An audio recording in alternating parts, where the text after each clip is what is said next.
Salve, salve galerinha! Sejam então bem-vindos para mais um review dos capítulos do mangá de Jujutsu Kaisen. A gente indo então para o capítulo 258 do mangá, intitulado A Batalha na Terra Assombrada de Shinjuku, parte 30, onde pra quem viu o vídeo passado viu simplesmente Yuji Itadori desferindo o total de 8 Black Flashes contra o Rei das Maldições, além também da inesperada ligação de sangue, se é assim que podemos dizer, entre o Itadori e o Sukuna. Mas bom, o Rei das Maldições não é o Rei das Maldições à toa, e o roteiro malevolente meio que aparenta vir atacar mais uma vez porque, bom, nesse capítulo parece que Ryomen Sukuna mais uma vez vai dar a volta por cima. E é claramente isso que a gente vai comentar aqui hoje, muito mais sobre esse capítulo 258 de Jujutsu Kaisen. Só que eu só vou fazer isso antes, é claro, de vocês deixarem um like, se inscreverem no canal e, claro, que também ativarem o sininho das notificações para receberem todos os vídeos aqui do canal. E claro que então, sem mais delongas, bora para o vídeo! Bom, a gente começa o capítulo ali vendo basicamente ali a narração do narrador, onde ele fala que ao entrar em seu estado desperto causado pelo acerto de 2 Black Flash seguidos, Satoru Gojo criou circuitos singulares para a técnica reversa, que em outras palavras fez com que ele recuperasse a emissão da sua técnica reversa, que havia perdido ao distribuí-la para ali consertar, na verdade, destruir e reconstruir regiões do seu cérebro para continuar usando e abusando na sua expansão de domínio. Da mesma forma, Ryomen Sukuna, o Rei das Maldições, poderia fazer o mesmo. Ele restaurou todos os seus braços e destruiu os feiticeiros do Colégio Jujutsu. Ou ao menos deveria ter sido isso, porque por mais dele ter utilizado 2 Black Flashes, ele não pode fazer a mesma coisa que o Gojo fez por um único motivo. E esse motivo se chama Yuji Itadori. Ele que dos seus 8 Black Flashes atingiu 7 deles na fronteira das almas entre o Fushiguro e o Sukuna. Isso fez com que o Sukuna tenha perdido a oportunidade de restaurar a sua técnica reversa. A gente vê enquanto isso, um tanto quanto distante aí desse cenário de luta, o Miguel conversando com o Larry, pedindo para que ele se cuide, dando a entender que o mesmo morreu, só que o mesmo não está morto. Ele até zoa dizendo que o paraíso ali é para outro lado. Só que, bom, o narrador ainda continua puxando o saco do Sukuna, como eu mesmo já cansei de falar aqui, porque, bom, o Sukuna, ele não é o Rei das Maldições à toa. Entretanto, simplesmente vemos Ryomen Sukuna criando em um estado completamente caótico e deturpado a sua expansão de domínio, Santuário Malevolente. E ele não faz qualquer sinal, lembrem-se bem, ele usa o mesmo sinal que Satoru Gojo usava para expandir o seu Muryokusho.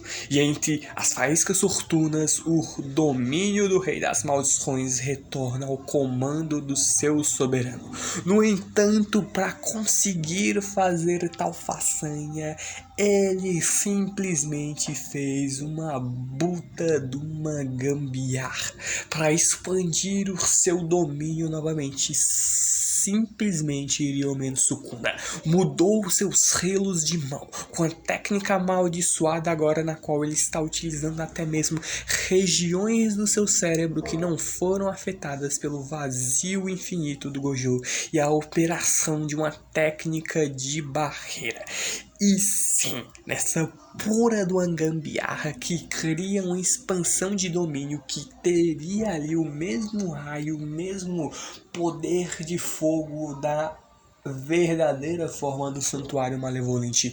O Sukuna, a partir de toda essa gambiarra, expande o seu domínio mais uma vez. A gente vê toda a região de Shinjuku sendo ainda mais destruída. Prédios, os próprios corvos da Nemei, todos os feiticeiros começam a ser atacados. Ryomen Sukuna, após o seu Black Flash, mesmo com alguns elementos incertos e utilizando até mesmo de pactos improvisados, é capaz de reproduzir na base da pura gambiarra o seu santuário malevolente, sem deixar de lado o seu raio de alcance do efeito ou até mesmo a sua emissão de energia.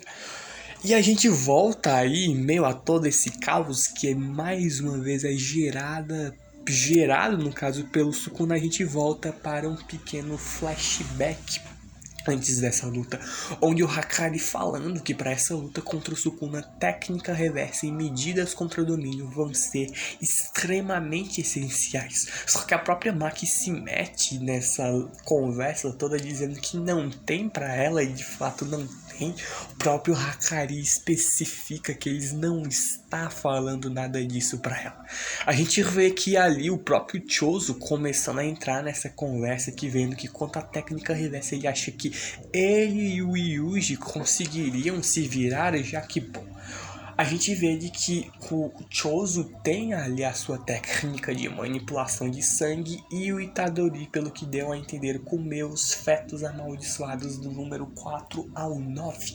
O que basicamente, assim como ele comeu os dedos do Sukuna, ele ganhou algumas habilidades significativas a mais. O mesmo agora também equivale para esses fetos amaldiçoados, que assim como as outras três que a gente viu, o Ezo, o Ketizo e o Chozo, sabiam manipular o sangue, esses outros também muito provavelmente saberiam ter a mesma técnica, que agora faz com que o Itadori diretamente passe a utilizar a manipulação sanguínea.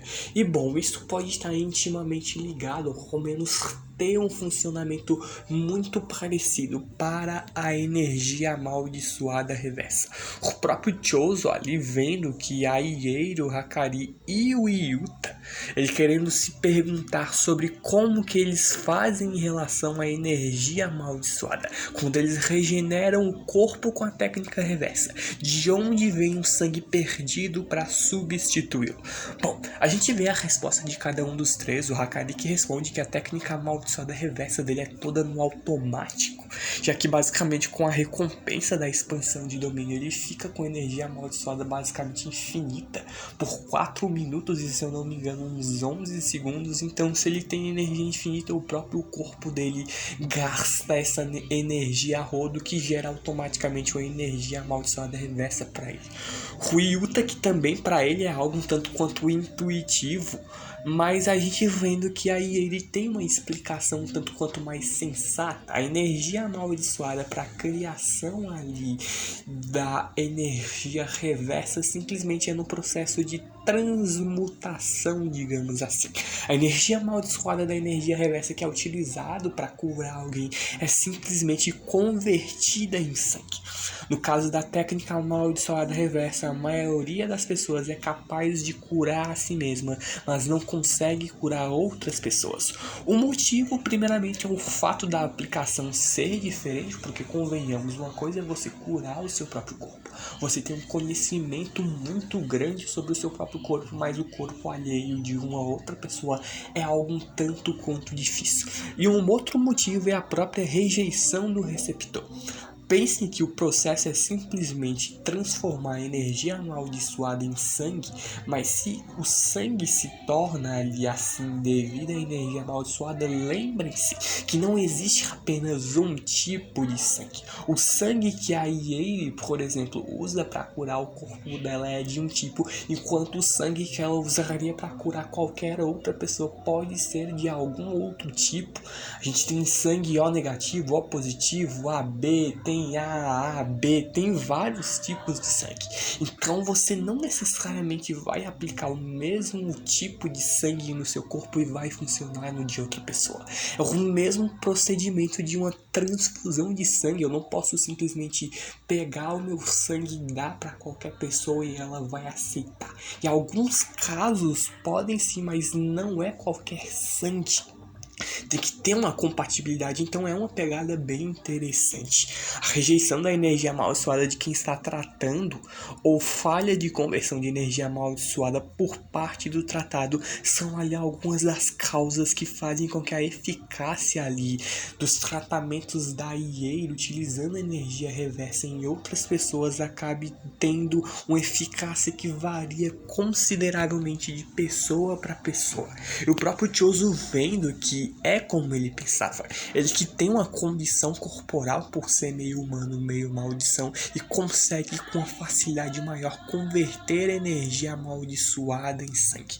Resumindo, basicamente a gente vê de que tanto o Itadori quanto o Choso tem um obstáculo menor para aprender a técnica reversa do que o resto de todos os outros feiticeiros. E se levar então os outros irmãos deles em conta, essa condição deve aparecer também no Yuji, junto com alguma forma de técnica amaldiçoada. E não só isso, como eles têm um enorme consumo de energia amaldiçoada, que é ali um certo problema dessa técnica. A energia amaldiçoada reversa requer um consumo gigantesco de energia.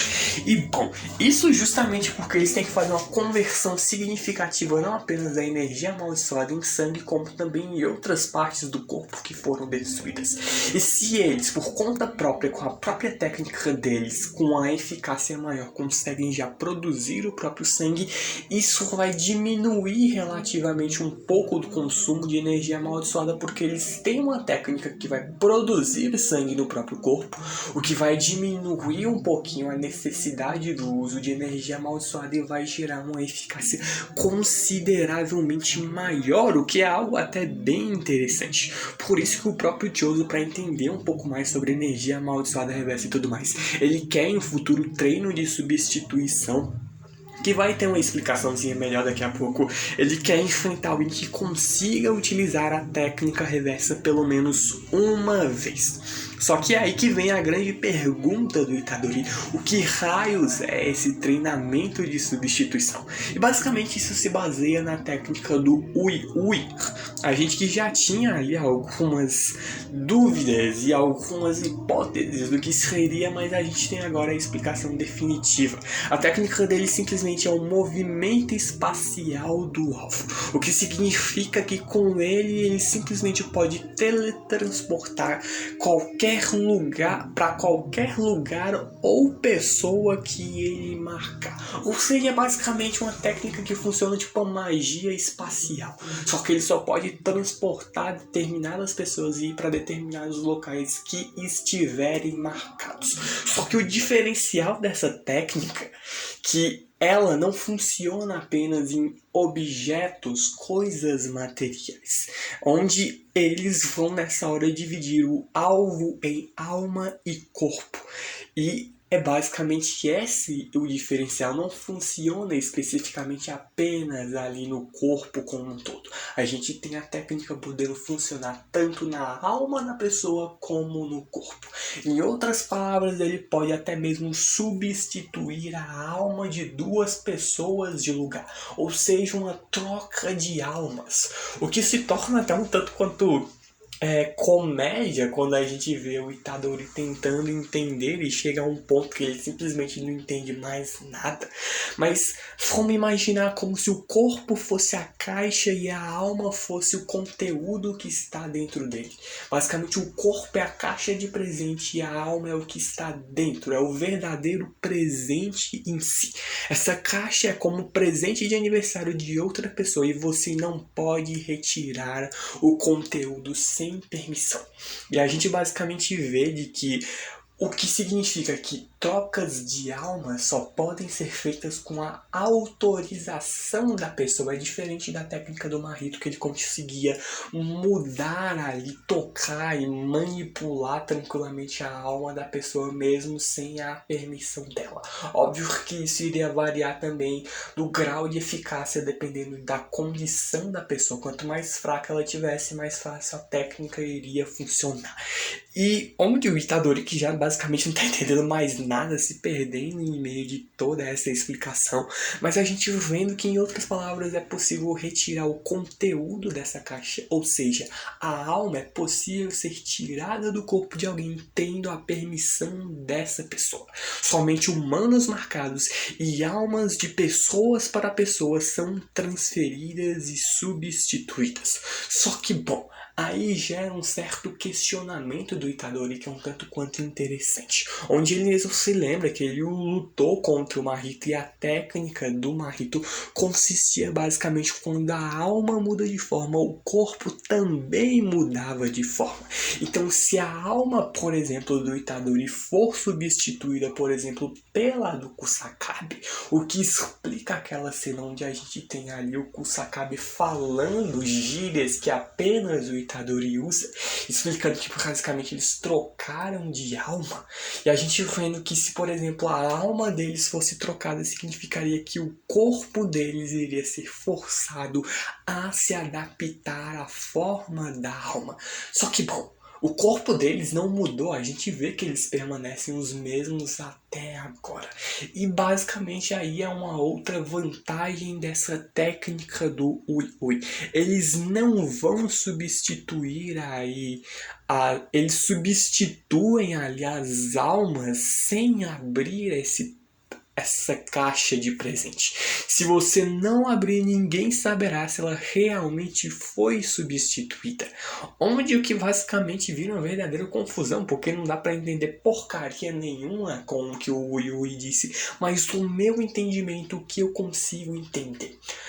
Você, por exemplo, eu vou pegar o Itadori e o Kusakabe que eu já estava usando de exemplo. Eu pego ali, sendo o Ui-Ui, a alma do Itadori e a alma do Kusakabe e troco elas de corpo. A alma do Itadori vai pro corpo do Kusakabe e a alma do Kusakabe pro corpo do Itadori.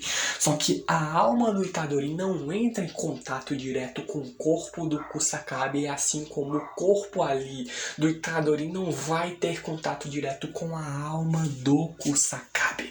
Por quê?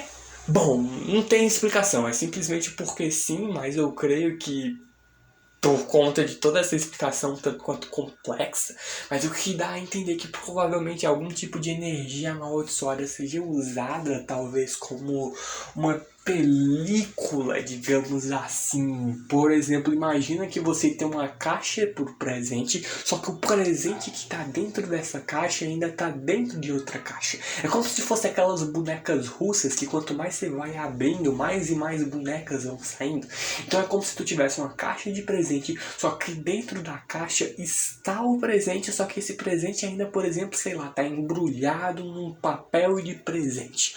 Ou seja, meio que cria-se uma película de energia amaldiçoada ao redor da alma da pessoa e ela não entra em contato direto com o corpo que não é o dela. E a gente que continua aí com toda essa conversa, onde o próprio Kusakabe, vendo que o Itadori está crescendo como um feiticeiro numa velocidade tremenda, e o próprio Kusakabe pergunta o porquê, e o Itadori, bom, ele meio que tenta dizer que tudo isso é puro talento dele, mas não. Talvez um pouco, mas é mais por conta de que ele foi hospedeiro do Sukuna, e a gente descobre ainda mais agora por ele ser parente do Sukuna, já que ele é de certa forma filho do irmão gêmeo falecido do Sukuna. Então o ponto é que algumas coisas sim são ali dons do Itadori por conta própria, mas a gente vê de que algumas coisas são graças ao fato dele ter sido o receptáculo do rei da das maldições. Movimentos nos esportes e qualquer outra coisa são aprendidas pelo corpo depois de repetidas. A mesma coisa vai ser feita nesse treinamento de substituição.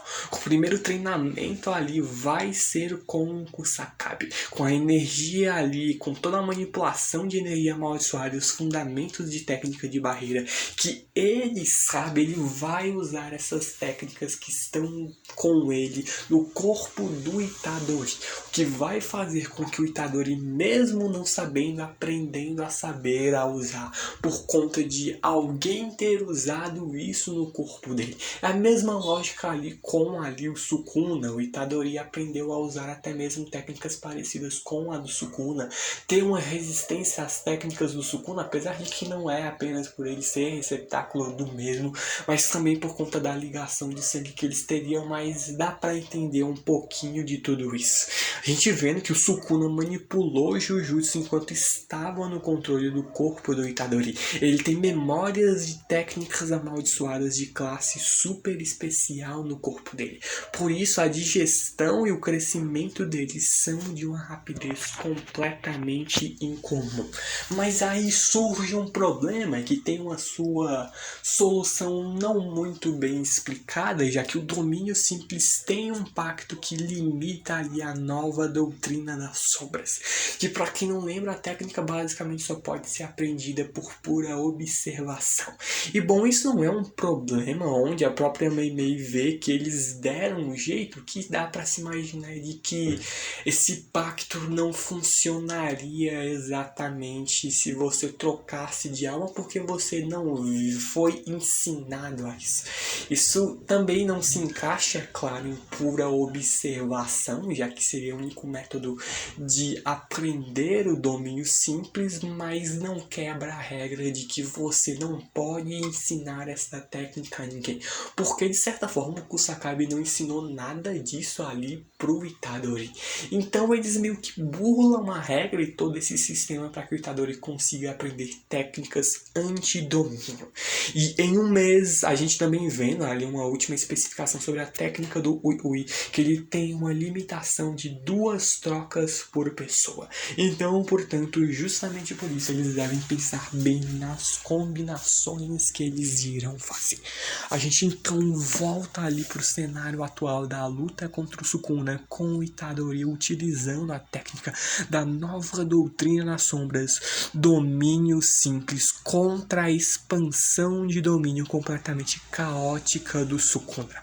O próprio Itadori vendo de que só de olhar já dá para perceber que o domínio do Rei das Maldições não está perfeito. Ele mesmo percebe que em meio a esse domínio há um buraco e ele precisa aguentar isso. A gente vê que a percepção de Yuji Itadori, como o próprio narrador fala, estava correta.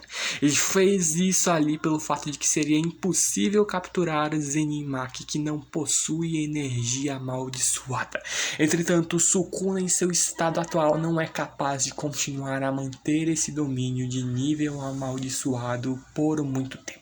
Em outras palavras, o Sukuna poderia sim expandir o seu domínio, mas apenas no máximo um domínio um pouquinho melhor do que esse, que eu aguentaria muito mais tempo se ele fosse um domínio com uma barreira fechada. Só por que ele não faz uma barreira fechada? Porque justamente como a gente viu no próprio caso de Naoya versus Maki, o Naoya expandiu o domínio dele de forma fechada e a Maki era completamente imune a todas as técnicas dentro desse domínio. Então o Sukuna, mesmo ali fazendo toda essa gambiarra e sacrificando ali o tempo de ativação da técnica, ele ainda assim ali faz com que a técnica dure apenas cerca de 99 segundos, como daqui a pouco vai ser falado, para poder expandir um domínio aberto, para que a Maki seja também pega no meio de tudo isso. A gente vendo de que mesmo neste momento derradeiro, o Ryomen Sukuna não reduziu o grau de dificuldade da técnica de barreira, assim como o Shibuya. Shibuya. Em outras palavras, ele não separou a área de efeito e o mundo externo da barreira, o que basicamente fez com que ele abrisse um domínio sem barreira. E cobrir o domínio com revestimento externo de barreira fornece justamente uma rota de fuga, que é o que ele não quer, e faria com que o pacto desaparecesse. O alcance do seu efeito seria menor e a forma como o domínio é usado seria alterada, e o efeito de ser certeira seria acionado dentro do cenário imaginário manifestado. Então é justamente por conta disso, ele teria ali, por mais que um domínio um pouco mais efetivo em quesito de forma, ele iria durar menos. O raio de alcance, o tempo de ativação, o dano que ele iria ativar seria muito menor, e fora também o risco de reclamar que poderia quebrar esse domínio, e além também o fato de que dentro dele, caso ela entrasse aí, ela seria completamente imune aos golpes do Sukuna. Sukuna que basicamente começa aí em 99 segundos a destruir tudo que está no raio do seu domínio. Após 99 segundos, o domínio do Rei das Maldições seria completamente destruído. Todos que estão no campo de batalha puramente apenas têm de aguentar esses 99 segundos antes do Santuário Malevolente entrar em colapso. A gente vê que o Itadori ia avançando contra o Sukuna enquanto ele é completamente retalhado de todos os lados possíveis, chegando ao ponto de até mesmo perder a sua perna esquerda e cair no chão. Só que ele ainda assim consegue depois disso se regenerar, e os 99 segundos se passam. Os golpes cortantes param e o Itadori vê que ele aguentou. Essa seria a verdadeira carta na manga. O Itadori aguentando esse tempo e iria enfim conseguir ter uma vantagem ainda maior contra o Rei das Maldições. Só que quem achou isso? Bom, errou.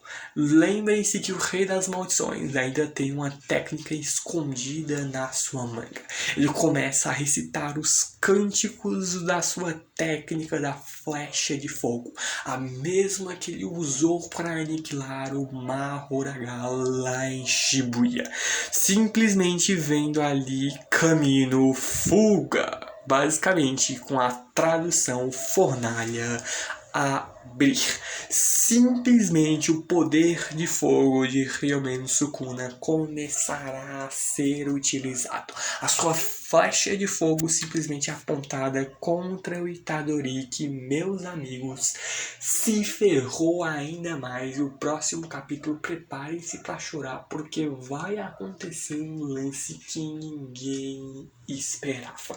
Só que, bom, dados esses spoilers e aumentados o hype do próximo review do capítulo que vai seguir a este, eu vou me despedindo de todos vocês, e justamente com isso eu venho agradecendo pelo apoio, e também, é claro, pedindo, como sempre, para vocês deixarem um like, se inscreverem no canal, e claro que também ativarem o sininho das notificações para receberem todos os vídeos aqui do canal. Eu então agradeço imensamente ao apoio de todos vocês. Então eu vejo vocês no próximo vídeo. Falou, valeu e fui!